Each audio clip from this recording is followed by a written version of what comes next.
Hello again. Time for another video, and this is kind of a more in-depth look at a subject I've already covered. If you've watched the overview that I did on the Select Fire Stryfe, you'll have some idea of what I'm going to be talking about. This is going to be a complete build. It's basically a how to wire up a Select Fire Stryfe so it doesn't blow up on you, and why you should do it and what you'll need it. So, first things first, we need a Stryfe. There you go, one Stryfe.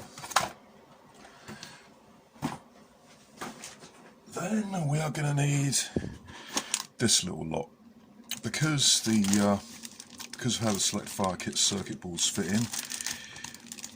There's a bit less room in the battery tray, so we're going to use an extended battery tray door. The guy I'm doing this for wants a extended mag release. He also wants as high performance as possible out of this, so instead of day breaks, which are going to get high performance, this is actually what he wanted. We've got some Workout high crush grooved wheels. Some people don't like grooved wheels because they shred darts. It doesn't bother me. Darts are disposable. Then we have this little baby. We've got an OFP Aurora cage. These are beautiful. I love these. So we got that. So we're going to power all that with a pair of Fang revamps. If I can, yeah, pair of Fang revamps. And then we've got the bit that makes everything work. We have our Select Fire Kit. This is a version 6.5, and we've got, this is the driver board. If you wire it up according to the instructions available for this kit, everything will run through this. This is one of the reasons they blow up if you do it following the instructions. There's a little fuse on there, and that's rated for 20 amps. Each of the fangs draws 28. Use this to power your flywheels, it'll blow. I'm not taking anything out of the bags yet, and I shall explain why. These are anti-static bags. Circuit boards and static electricity do not mix. So I should be using an anti-static wristband while I'm putting this together. This is the main board. This is where everything functions. This is where you've got your little switches that make everything work. So that's good. You can see them there. There's one there, tiny little micro switches. And then we've got the pusher assembly.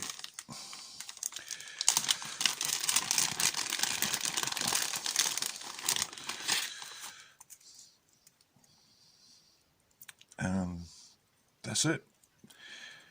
Motor in a 3D printed block. It's got a crankshaft rather than the rack and pinion that you get on a lot of other full auto kits. This has got a crankshaft that fits in there and makes that go.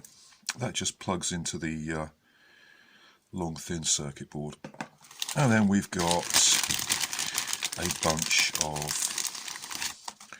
screws and other components that we'll get to as we need them. Now on top of that, we've got the visual display, and this has also got the if you want the ammo counter version, that's what these two bits here, they are got an infrared light beam, and you've got your little visual display so you can adjust the settings easier. Got some screws to put that in. Okay, there we go. So that's what we're going to need. All of this stuff will get used up.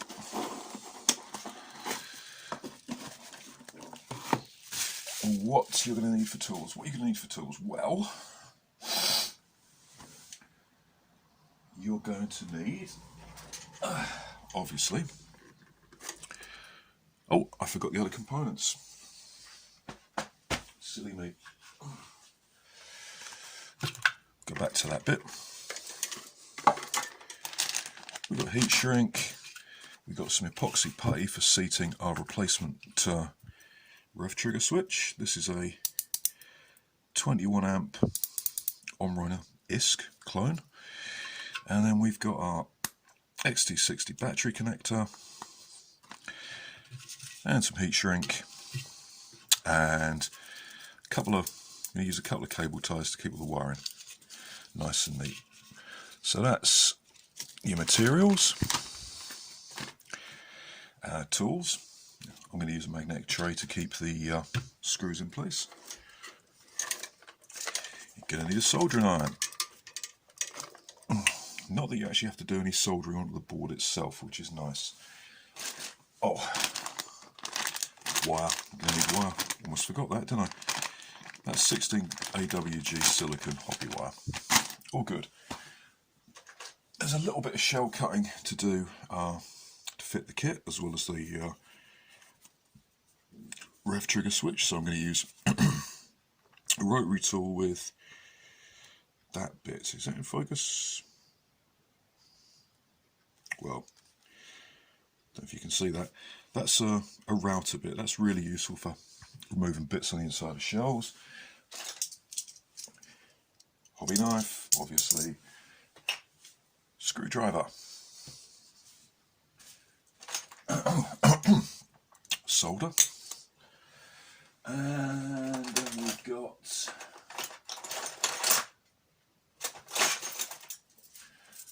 some needle files to neaten things up, a pair of long nose pliers, and a pair of snips to cut bits off.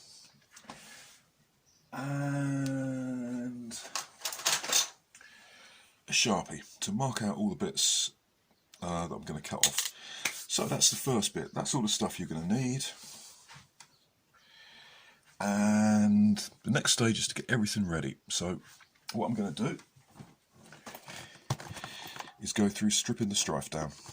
I'm not going to show you the complete performance. I'm just going to tell you what to take out, because my video editing software doesn't have a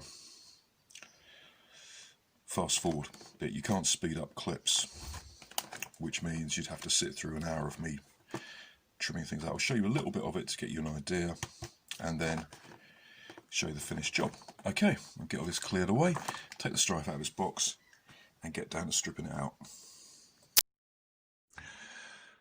Okay, I've taken all the screws out. You don't need me to show you how to use a screwdriver. Fortunately, in the shell, there's only two sorts of screws. There's these longer ones and these short ones, which come from the tack rail. Now, to keep those separate, we're just going to, sorry for the camera shake.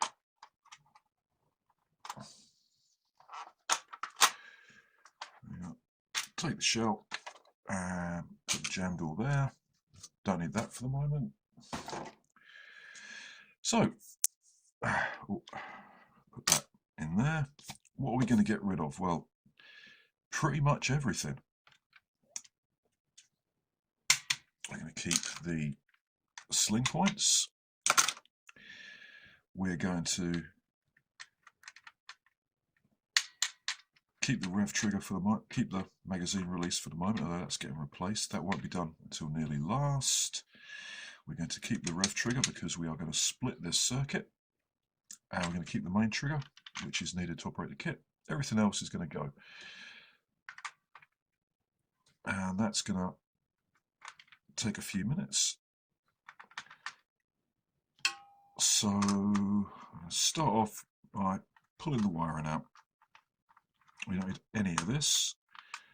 We can't keep this because 16 gauge wire won't fit under it. And in any case, we've got to put a sensor in there.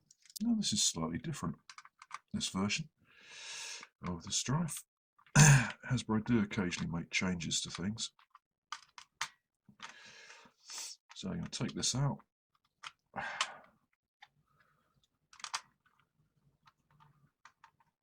There we go.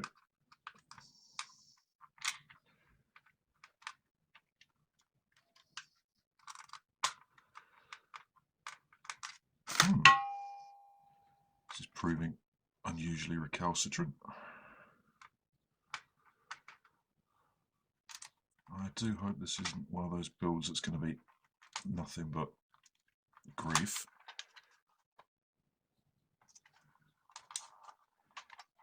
Oh, damn me. Looks like Hasbro's changed that a little bit.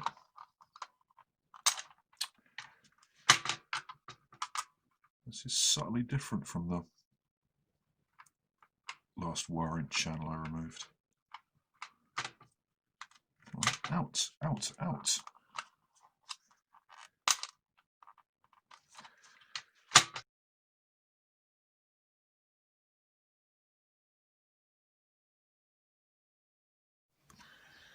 Okay, finally got that out, and that is in fact slightly different to previous ones. Never mind. Never mind, never mind, never mind. Okay, what's next? Oh, we don't need the flywheel cage because we've got a nice Aurora to replace that with. So we'll take this out.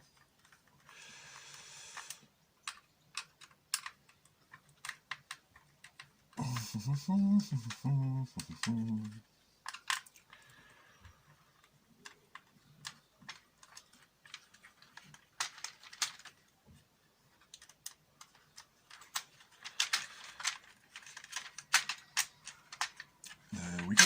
Now, you'll notice I didn't bother unscrewing this. No point. Just comes out. Keep that. We are going to keep the screws though. We are going to keep our flywheel cage screws. So there we go. Okay, what else are we going to keep out of this? So here we've got some...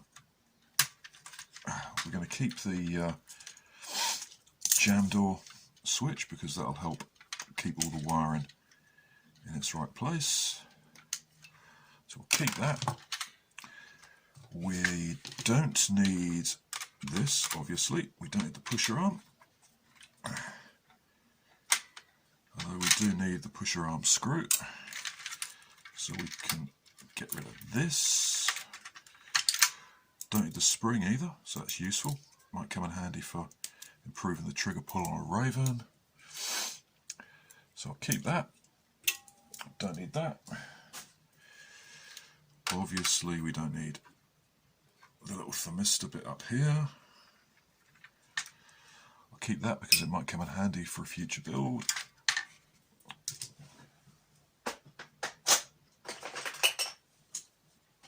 So I'll just snip this off here. There we go. Don't need the flywheel cage. Might come in handy for something later.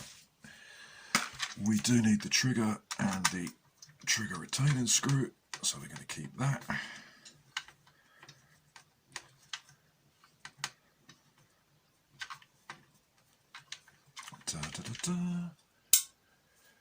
Keep that.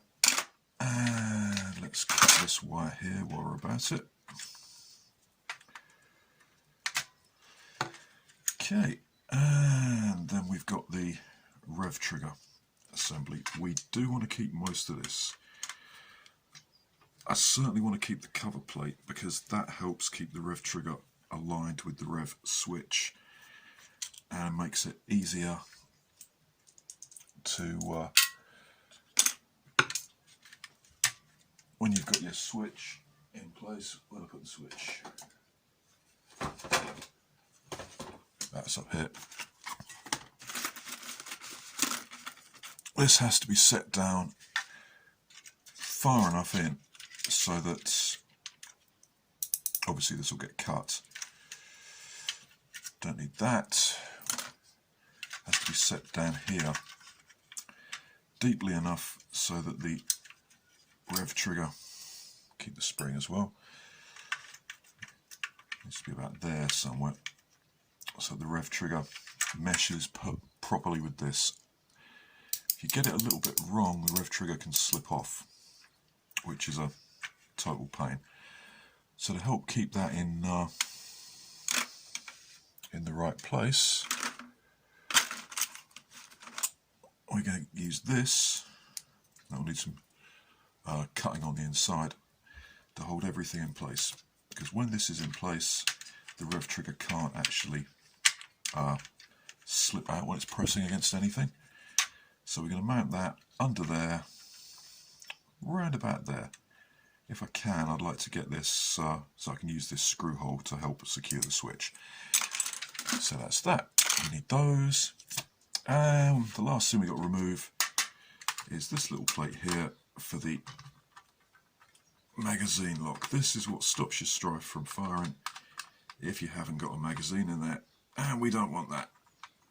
In fact, we can't keep this because part of the kit goes here. So we shall remove that. Don't need these parts at all.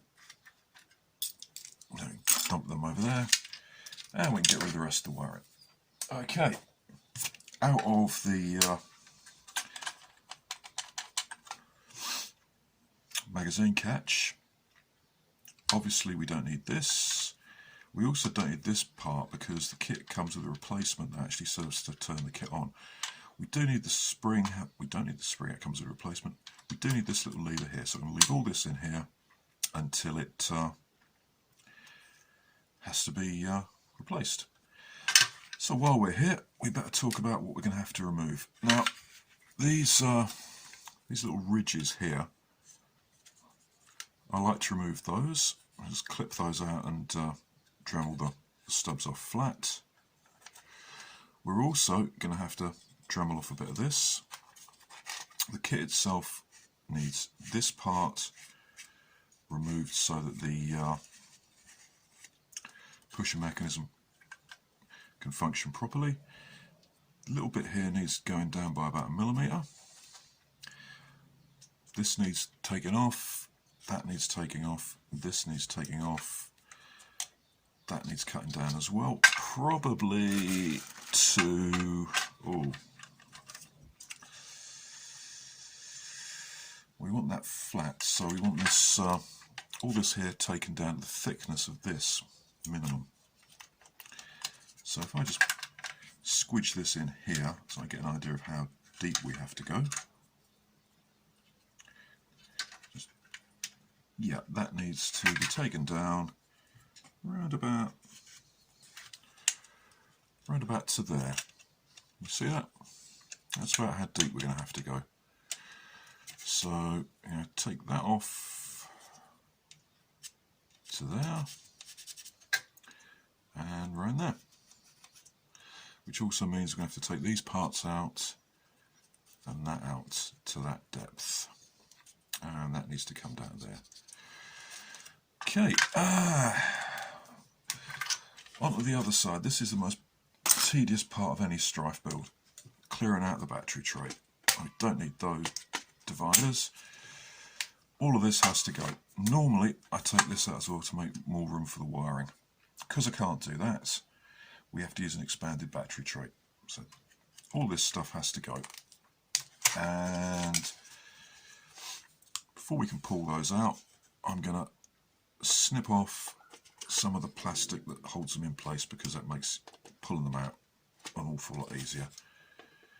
You don't have to be too neat about this because it's going to get removed anyway.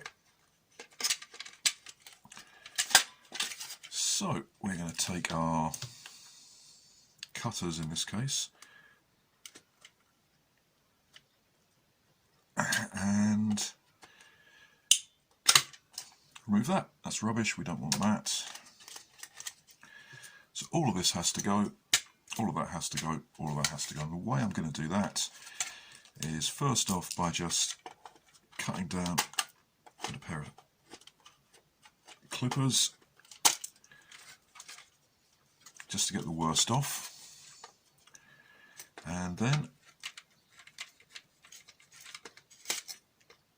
neaten that up with a Dremel and some needle files.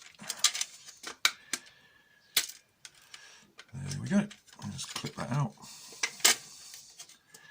These parts here are the hardest to do. If you haven't got a Dremel, this is what will take you the longest amount of time. But basically, you just clip and trim and clip and trim and sand and file until you've got all that out.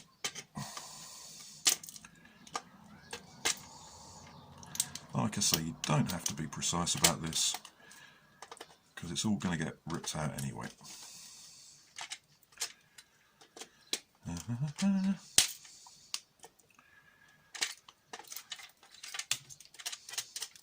Okay, these little ridges here, we can start by slicing down with a knife to get the worst off. One reason I like using these is because they're a bit more flexible. You can get them into tighter places.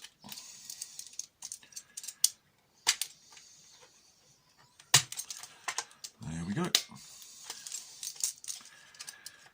Problem is you have to twist it around quite a lot, so it may not show up too well on camera. Okay.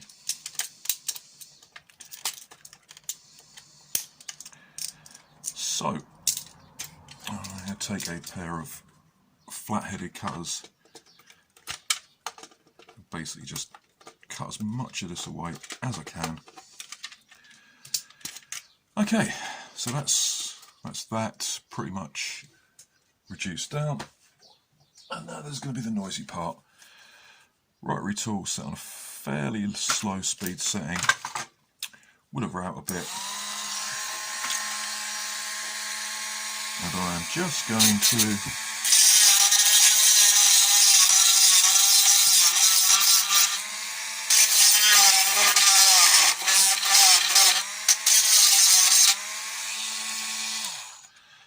to grind away.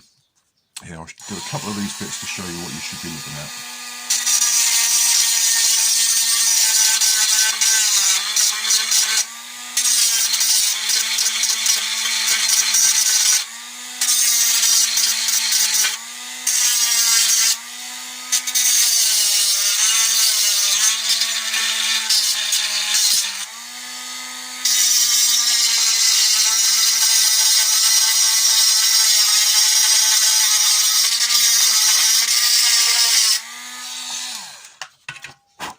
Okay, so we've dremelled that down.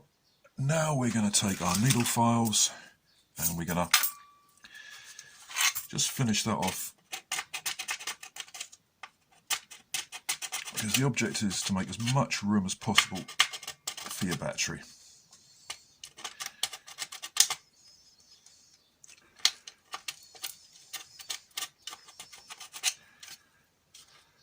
Without doing too much damage to the rest of the shell. There we go. I don't know if you can see that. That's what this looks like after you've just cut it and clipped it. And this is what we should be looking at afterwards. Nice and smooth.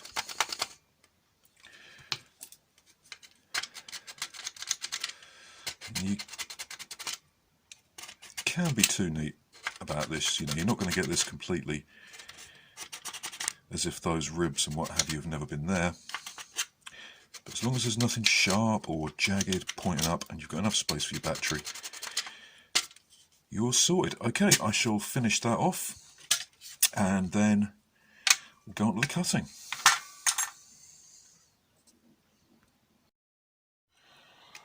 Okay, all the shell work's done. The last bit I showed you was clearing out that part of the battery tray. As you can see, I've done the whole lot, and that's now ready to take a battery. This hole here is for the wiring to come through. Normally all this, as I said, would be taken out like this, so you could put the connector up here, but because of the printed circuit board having to fit across here, I don't think that's a particularly brilliant idea. Okay, on the inside we've taken these two bits away that I showed you, and that's so you can fit the pusher motor in. That just fits nicely in there.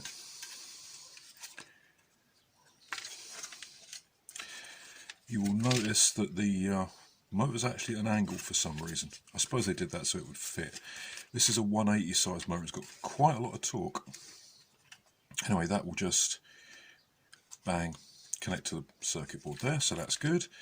We took this bit out so we can fit the main circuit board in, which goes here, and take that out so we don't. It's actually a nice snug fit. That we've done the switch mounting. There's my switch. I've bent it a little bit, and that will fit in there. And then the rev trigger, which I dropped on the floor, and the rev trigger will fit in here like that. And